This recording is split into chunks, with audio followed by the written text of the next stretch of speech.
Hello everyone. अभी 27 अक्टूबर 2021 को RPSC ने आरएएस प्रीलिम्स का एग्जाम कंडक्ट करवाया। इस एग्जाम को लेकर के आपके मन में बहुत सारे क्वेश्चंस होंगे, जैसे कि इस एग्जाम का रिजल्ट कब तक आ जाएगा, इस एग्जाम की ये जो प्रीलिम्स का एग्जाम हुआ है इसकी कट ऑफ क्या रहेगी।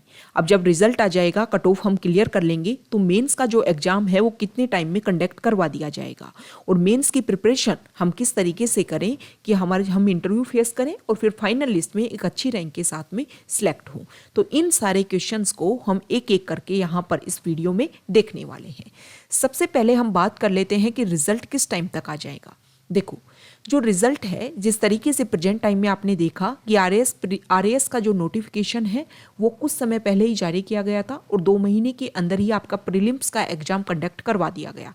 इससे ये लगता है कि प्रीलिम्स का रिजल्ट जल्दी आएगा और जो मेंस हमारा है उसको भी फरवरी तक ये माना जा रहा है कि उसको ऑर्गेनाइज करवा दिया जाएगा। बस कंडीशन ये है कि किसी तरीके की पिटीशन, किसी तरीके की जो रिट है वो कोर्ट में इसको लेकर के दायर ना हो। अगर ये सब कुछ सही रहता है तो प्रीलिम्स का रिजल्ट आते ही मेंस की प्रिपरेशन स्टार्ट, मेंस के लिए जो भी टाइम है वो दे दिया जाएगा, मेंस की डेट डिक्लेयर कर दी जाएगी और उसके बाद में माना जा रहा है कि फरवरी तक मेंस हो जाना चाहिए। अगर ये सब कुछ टाइमली होता है तो 1 ईयर के अंदर अंदर ये जो वैकेंसी है उसको कंप्लीट करवा दिया जाएगा। ये बात हो गई 2 क्वेश्चंस की। अब हम बात करते हैं कट ऑफ की। कट ऑफ को लेकर के आपने बहुत सारे पोल देखे होंगे, बहुत सारे सर्वे कंडक्ट करवाए जा रहे हैं। कोचिंग जो है वो अपनी आंसर की निकाल रही है, कट ऑफ निकाल रही है। उसके अकॉर्डिंग आपने देखा होगा कि कट ऑफ को लेकर के हाई प्रेडिक्शन किया जा रहा है। हाई प्रेडिक्शन के मेरे अकॉर्डिंग 2 कारण हो सकते हैं। देखो, सबसे पहले अगर हम बात करें, एक रूल नंबर 15 आपने नाम सुना होगा, जिसके आधार पर सब ये बोल रहे हैं कि इस बार कट ऑफ ज़्यादा जाएगी। अब ये रूल नंबर 15 क्या होता है? रूल नंबर 15 ये होता है कि मान लो पहले लास्ट ईयर की अगर हम बात करें 2018 में हर कैटेगरी के अकॉर्डिंग अलग अलग क्या गई थी, कट ऑफ गई थी प्रीलिम्स की, जिसमें हमने ये देखा कि ओबीसी की जो कट ऑफ थी प्रीलिम्स की वो 99 के लगभग गई थी, मेल की बात कर रही हूँ। और जो जनरल है उनकी कट ऑफ की अगर हम बात करें मेल की तो 76 गई थी। ये मेजर गैप देखने को मिला। इसकी वजह से ये मामला कोर्ट में गया और कोर्ट में जाने के कारण ये आपको देखा कि इसमें जो भी लोग थे उनको शामिल किया गया, ओबीसी के ये कैंडिडेट, इनको शामिल किया गया और उन्होंने मेंस का एग्जाम दिया। इसका मेजर रीजन ये है कि हमारे राजस्थान में जो ओबीसी की पॉपुलेशन है वो बहुत ज़्यादा है, जिसकी वजह से, और वहाँ पर फॉर्म भी ज़्यादा फिल किए जाते हैं, जिसकी वजह से उनकी कट ऑफ जो है वो और ज़्यादा चली जाती है। इसी को लेकर के रूल नंबर 15 मतलब जो भी है वो अमेंडमेंट किए गए और ये चीज़ की गई कि अब जो भी वैकेंसी निकलेगी, प्रेजेंट टाइम में हमारे यहाँ पर 2021 में जो वैकेंसी निकली उसमें 980 पोस्ट हैं, तो इसके अकॉर्डिंग इसका 15 गुना, इसके 15 गुना कितने होंगे, 14,000 to 15,000 इतने होंगे। 15 गुना इतने लोगों को सिलेक्ट किया जाएगा। मतलब जितने लोगों ने पेपर दिया उसमें टॉप मोस्ट 14 से 15,000 लोगों को शामिल कर दिया जाएगा। फिर उसमें ये देखा जाएगा कि इसमें ओबीसी के लोग, एससी के लोग, एसटी के लोग, इनको अपनी कैटेगरी के अकॉर्डिंग जितना रिजर्वेशन मिला हुआ है उस रिजर्वेशन के लोग इसमें इतने शामिल हुए हैं या नहीं हुए हैं।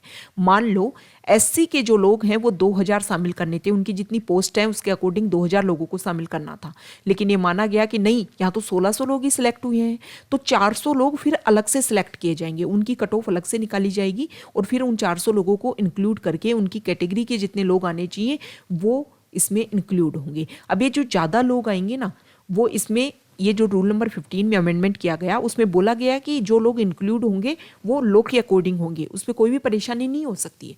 बस एक डिफरेंस ये होगा कि जो एक्स्ट्रा लोग होंगे वो सिर्फ और सिर्फ फाइनल लिस्ट में अपनी कैटेगरी में ही गिने जाएंगे, उनको जनरल की कैटेगरी में नहीं गिना जाएगा। कई बार ऐसा होता है ना, लिस्ट में बंदे की जो रैंकिंग है वो टॉप 10 में आ गई तो वो जनरल से भी अपनी कट ऑफ को क्लियर कर रहा है, एससी से भी अपनी कट ऑफ को क्लियर कर रहा है, लेकिन मान लो इस बंदे की जो रैंक है वो इतनी आ रही है लेकिन वो एससी कैटेगरी में ही गिना जाएगा। ये 400 जो पहले 14 से 15,000 लोगों में जो एससी कैटेगरी के आए हैं वो जनरल में भी काउंट किए जाएंगे, लेकिन ये जो एक्स्ट्रा लोग हैं वो सिर्फ और सिर्फ कैटेगरी में काउंट किए जाएंगे। ये डिफरेंस होगा। अब मेजर रीजन ये है कि लास्ट ईयर 99 ओबीसी की और 76 जनरल की। अब ये मेजर कारण है। अगर लास्ट ईयर भी ओवरऑल इसी तरीके से कट ऑफ निकलती तो लास्ट ईयर भी ये जो कट ऑफ है वो लगभग 82 से 85 तक जाती। इसी कारण ये प्रेडिक्शन किया जा रहा है कि इस बार भी जो कट ऑफ है वो हाई जाएगी। यही कारण है, यही मेजर रीजन है कि ओबीसी की कट ऑफ हम रेगुलर देख रहे हैं। उससे पहले हमने जो और 2016 का हुआ, 2013 का हुआ, उसमें भी हमने देखा कि ओबीसी कट ऑफ ज़्यादा गई, फिर उनको बराबर किया गया। ओके, तो ये इशू था जिसी को लेकर के ये अमेंडमेंट किया गया और फिर इस कारण से ये चीज़ें जो हैं इसकी वजह से लग रहा है कि कट ऑफ ज़्यादा जाएगी। अब देखो, ये सभी जो कोचिंग्स है ना वो अपने एक्सपेक्टेशन, वोल्केनो आरएस एकेडमी भी अपना एक्सपेक्टेशन कर रही है, सिर्फ एक्सपेक्टेड कट ऑफ है। रियलिटी में जब रिजल्ट आएगा तब पता चलेगा। सभी अपनी तरफ से प्रेडिक्शन लगा रहे हैं कि ये कारण हो सकता है जिसकी वजह से कट ऑफ हाई जाए। दूसरा एक मेजर रीजन अगर आप देखोगे, प्रेजेंट टाइम में बहुत सारे एग्जाम हुए, जैसे एसआई का एग्जाम हुआ, रीट का एग्जाम हुआ, पटवार का एग्जाम हुआ। इसलिए आपने अपने आसपास वाले बच्चों को आपने देखा होगा कि जिन जो चिल्ड्रन, जो बच्चे इन एग्जाम की प्रिपरेशन कर रहे थे, जो स्टूडेंट, उनका आपने देखा होगा कि जो स्कोर है वो काफ़ी हाई देखने को मिल रहा है। इसकी वजह से भी यार लग रहा है, ये रीज़न दिया जा रहा है कि कट ऑफ जो है वो हाई प्रेडिक्ट होगी। दूसरा मेजर रीजन आप ये भी मान सकते हो कि कोविड के टाइम पहले जब वैकेंसी आई 2018 में, उस समय आप ये मेन कारण मान सकते हो कि उस समय ऑनलाइन जो अवेलेबिलिटी थी रिसोर्सेज की वो बहुत कम थी। अब देखो, आप प्रेजेंट टाइम में देखो, यूट्यूब पे आपको हर मटेरियल अवेलेबल हो जाता है। मतलब जो बच्चा, जो स्टूडेंट कोचिंग इजीली नहीं कर पाता, वो इजीली यूट्यूब के थ्रू हर टॉपिक्स अपने क्लियर कर पा रहा है।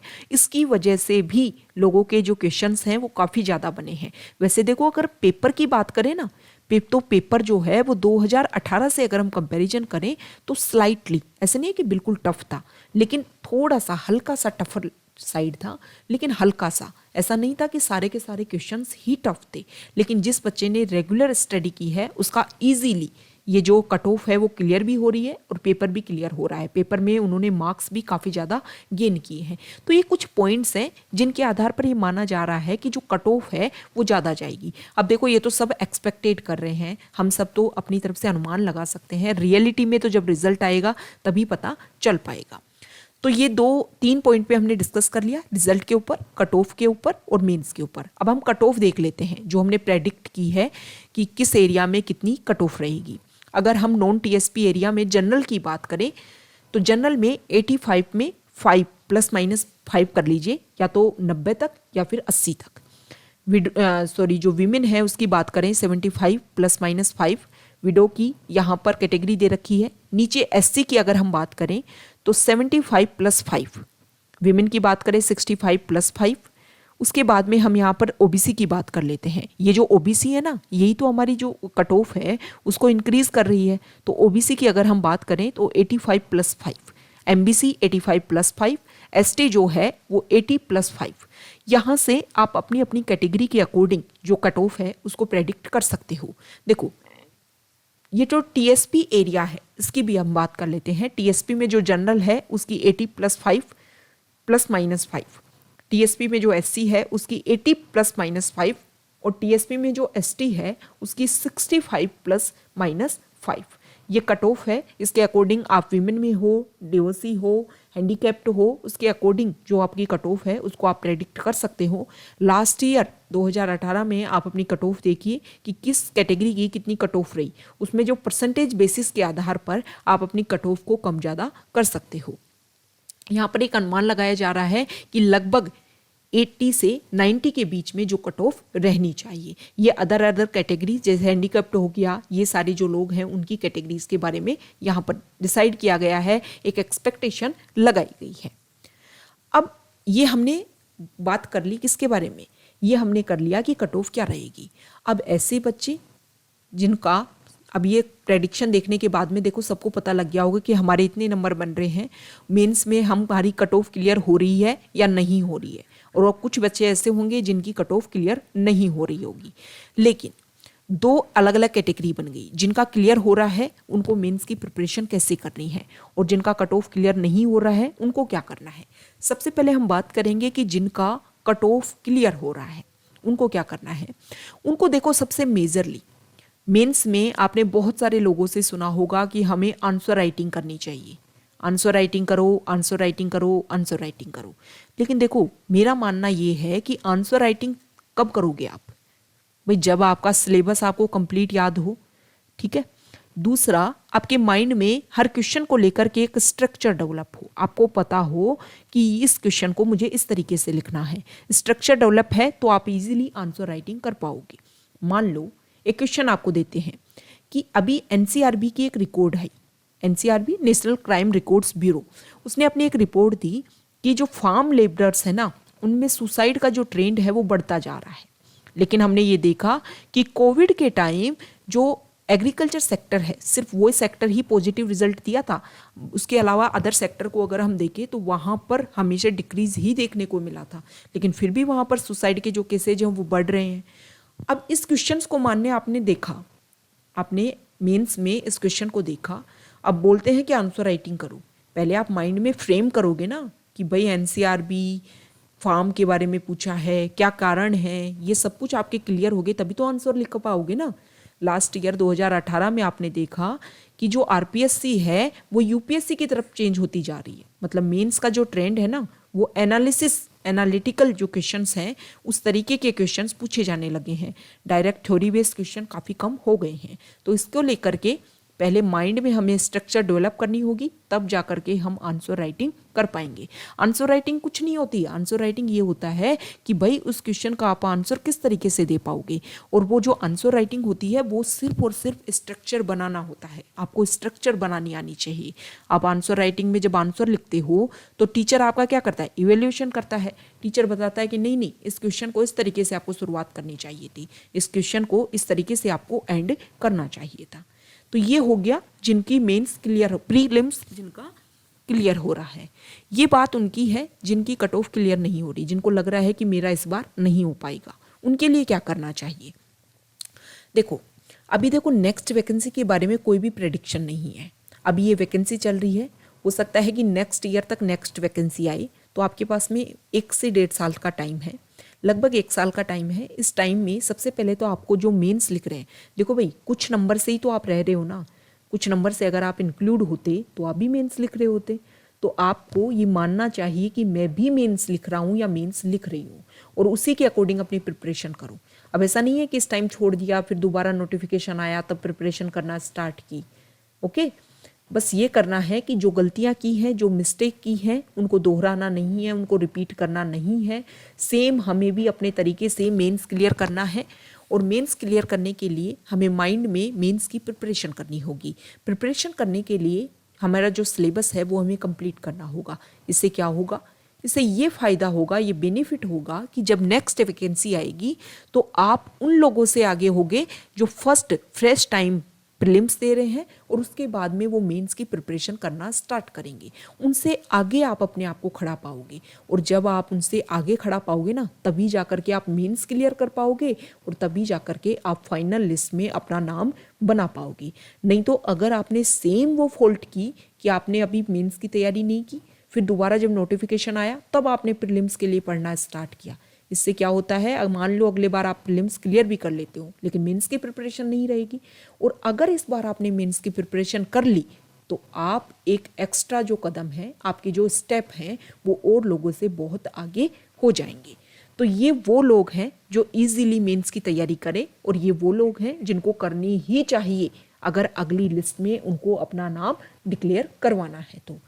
तो ये हमने आरएस के बारे में कुछ इंपॉर्टेंट फैक्ट्स देखे हैं। अब देखो हम बात कर लेते हैं वोल्केनो आरएस एकेडमी जो है वो आपके लिए, आपकी जो आपका रास्ता होगा, जो भी आपका पाथ होगा, उसमें वोल्केनो आरएस एकेडमी आपको आरएस मेंस, आरएस प्रीलिम्स के हिसाब से कंप्लीटली जो सिलेबस है वो फ्री ऑफ कॉस्ट प्रोवाइड करवाएगी। और भी आपकी कुछ भी क्वेरीज हैं आरएस को लेकर के, तो उन सबको हम डिस्कस कर सकते हैं। आप नीचे कमेंट बॉक्स में कमेंट करके बताइए कि आपको किस चीज़ के बारे में, सिलेबस के बारे में या फिर नेक्स्ट वैकेंसी के बारे में, किसी को लेकर भी अगर आपके क्वेश्चंस हैं तो आप पूछ सकते हो, उसके बारे में नेक्स्ट हम वीडियो बना सकते हैं। Okay, thank you.